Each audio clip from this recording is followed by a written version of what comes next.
And we're back. And so is the commentary. Okay, chapter 11 of 9, the Czech Republic Grand Prix at Brno. The absence of Casey Stoner, who returned home to the physical issues, restrict the challenge for the title to Yamaha official riders. After a 3-week break, everyone is eager to get back on the track.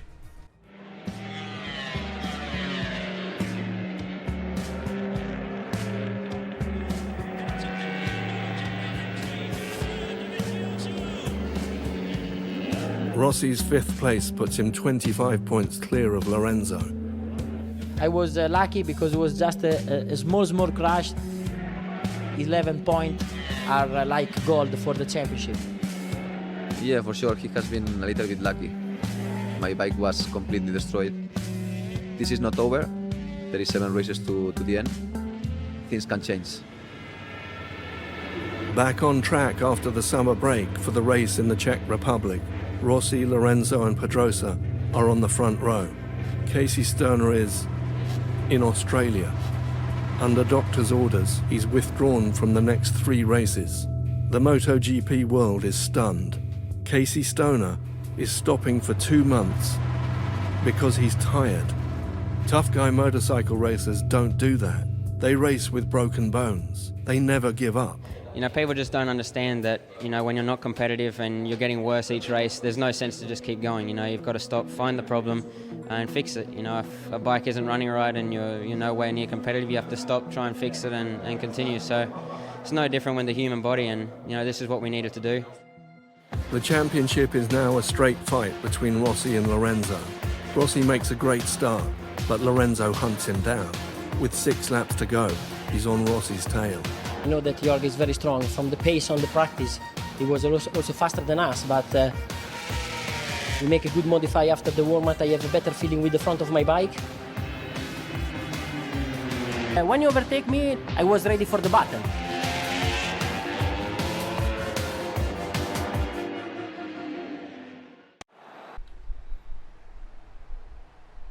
Nine laps to go. Lorenzo's coming. You can hear him. Prepare to strike back.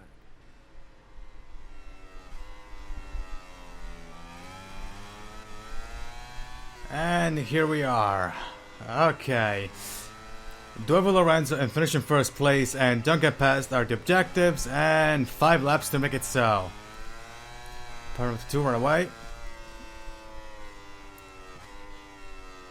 Okay, very nice, very nice.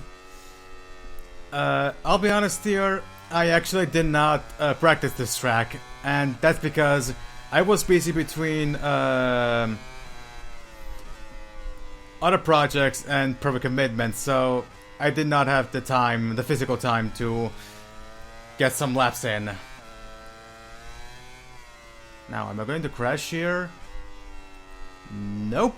Okay, very nice, very good. Now I have to do this like another 4 times. And yes, if you're wondering, I did raise difficulty back to where it was before the Donington video. Okay, a bit wide.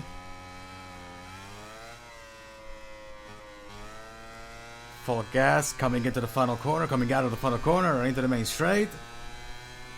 And there we go, 1 lap done. Brake, brake, brake, brake, brake! Come on, come on, come on, come on, come on. Oh, okay, okay. I thought I was going to in the grass, but I didn't. Okay.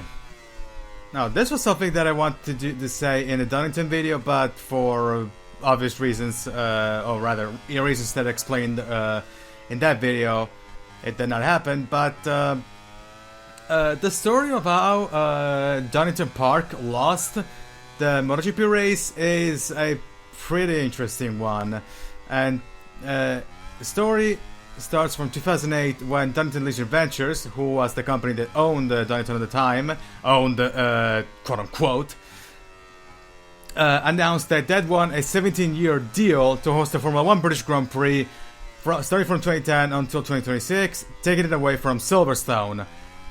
And that was a move considered by many and that was considered a power move by many from Bernie Ecclestone against the BRDC, the British Racing Drivers Club.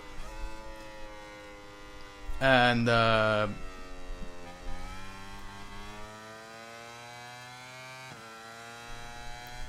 naturally, to host the Grand Prix, the track needed to be changed. And this is what it would look like had the deal gone through. Because, and I say this because two things happened. Number one, the Whitcroft family, who were the actual owners of Donington Park, Donington Leisure Venture was just leasing it from them, sued the company for essentially not paying rent. And the 2008 global economic crisis, which I'm pretty sure needs absolutely no explanation, since everybody, I'm pretty sure everybody is aware that was essentially the reason why Kawasaki left MotoGP at the end of 2008, and also why BMW, Honda, and Toyota left Formula 1 at the end of 2009. And essentially, those two things caused the company to not raise the... Oh my god, what the fuck was that? Okay. And that coupled with the... And those two things effectively caused the company to not raise the £125 million necessary to move the British Grand Prix, to legally move the Grand Prix from Silverstone to Donington. So the deal fell through, and the company, and the blow was so severe that the company closed down immediately. And had it been for the Whitcroft family, who bought the circuit right when the company closed down, Donington Park, it's very likely that the Donington Park would have closed down forever.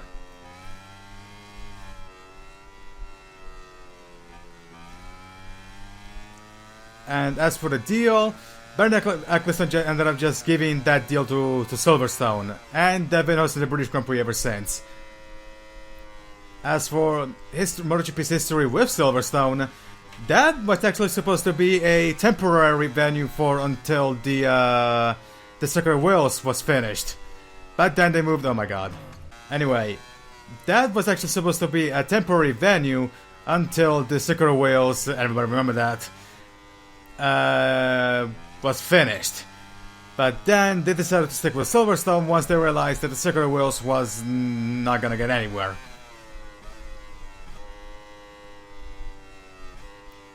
Oh my god.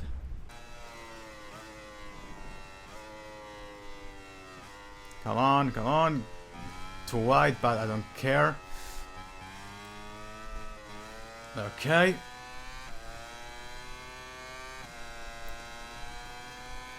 So yeah, that was essentially the story of how Donington Park, in trying to get Formula 1, almost lost everything.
As for this Grand Prix, as you saw from the mini-movie, this was the Grand Prix in which STONER effectively dropped out of the championship fight.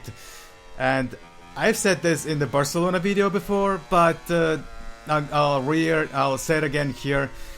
What if those were the first symptoms of, were the first cases of the anxiety that STONER got diagnosed for a few months ago?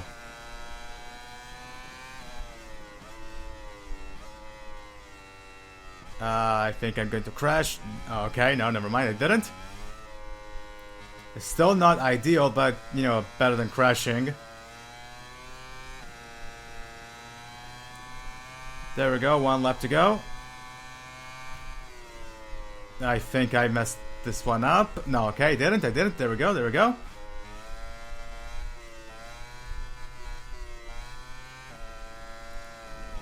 Hey, okay, okay.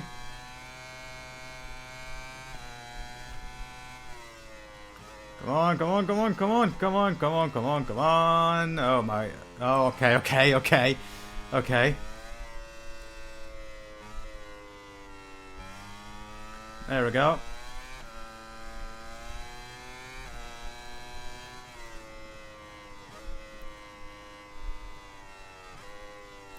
Right.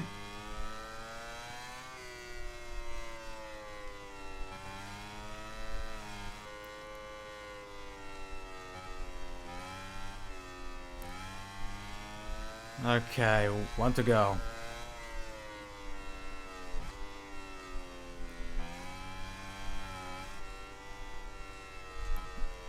Carry the bike here. Hit the gas.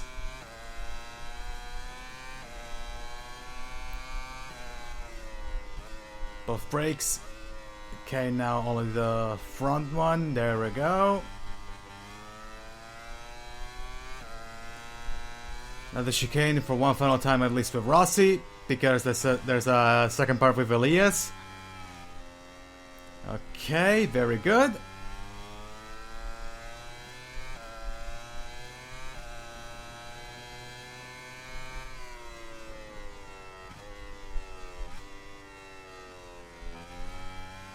Okay.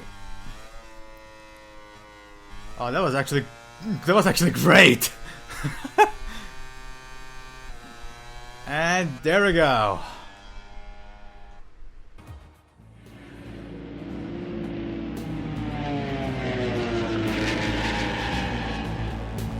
When I catch him, I tried to open a gap, but I was struggling a lot and was a little bit tired. So I did a mistake in one braking and I crashed.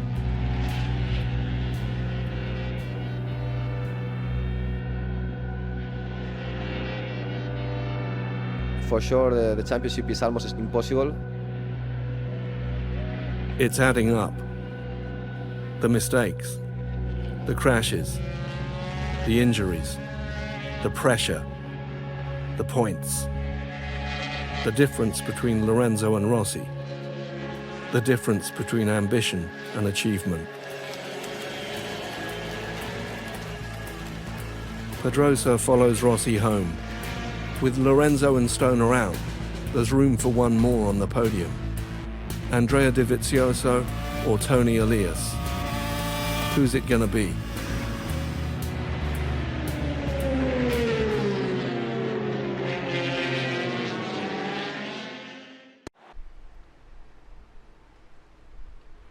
You haven't been on the podium in a year.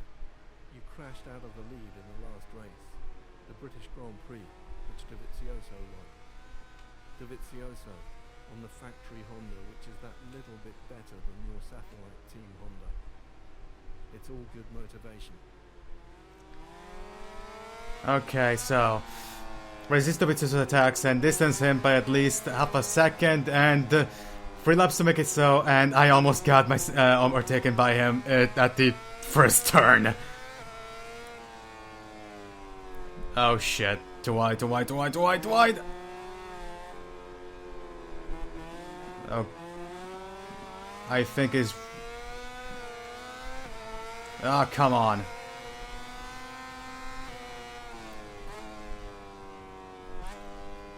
Okay, okay, okay.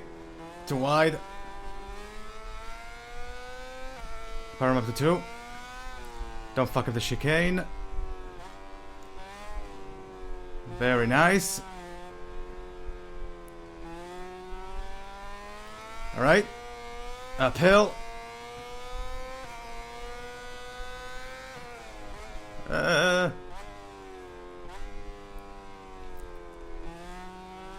Okay.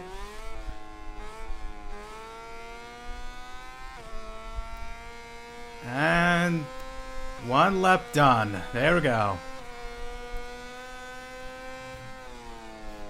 Oh shit. Okay, no, never mind. Everything is fine. Everything is fine.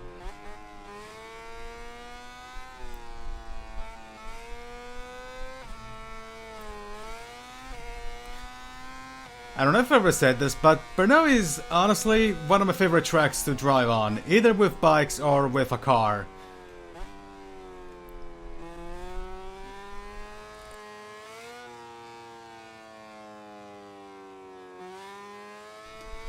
It's one of those tracks that clicks for me. I don't know how to explain it. I just like how it flows. And with that being said, I don't think Formula 1 should ever host a race here.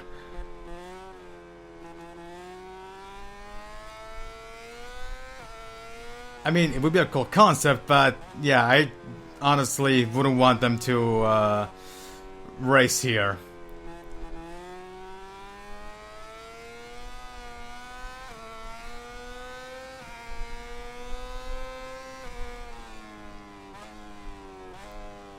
Okay, oh my god, that was not good.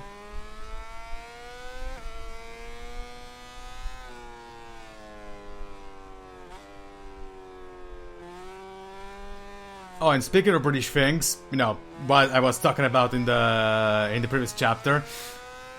A week ago, I finished Gary Kane's model. Gary Kane being the character that I'm going to use for the career mode of F122, and there it is. And yes, he was also supposed to be shown off in the Donington video, but again, that happened, so I'm showing it now. And also pretty fitting, considering that tomorrow I'll be recording the first part of the F122 career mode. But I'll get to the nitty-gritty in that video. In the meantime, we have a chapter to finish. Oh, piss. Come on, there we go.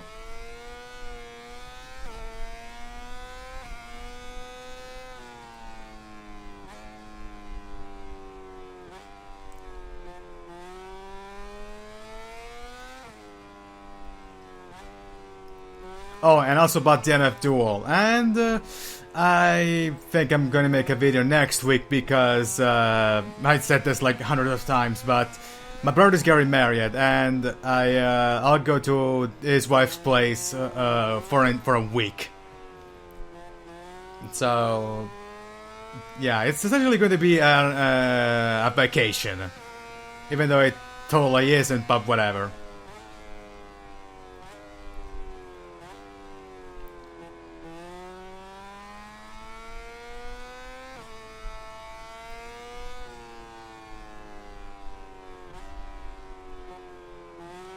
Okay, there we go.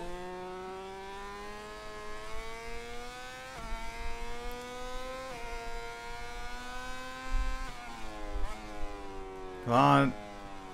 Final. Oh my god. Okay. Final corner. And done. And there we go. Stoner's liver used it as Stroll in 2009, which I think is a helmet, but I'm not sure. I need to check that one out. Well, folks, this wraps it up for this video. Now, as for the actual race results, only 13 riders finished the race, and Rossi won, Pedrosa was second, Elias was third, and then it was Dovizioso, Capirossi, Hayden, Edwards, De Angelis, Tosin, Depunier, Vermeulen, Canapa, and Telmaxi, with Kallio, who was in Ducati to replace Stoner, the 33 guy, Lorenzo, and Michel Fabrizio, who replaced Kallio at Pramac, out of the race. But anyway, this has been it for this video. If you liked it, give it a like. If you didn't like it, you go away. And if you want to see more content like this, hit subscribe and click the notification bell so you get a next video drops. I have nothing else to say other than see you in the next video, everybody. This is Alpha, signing out.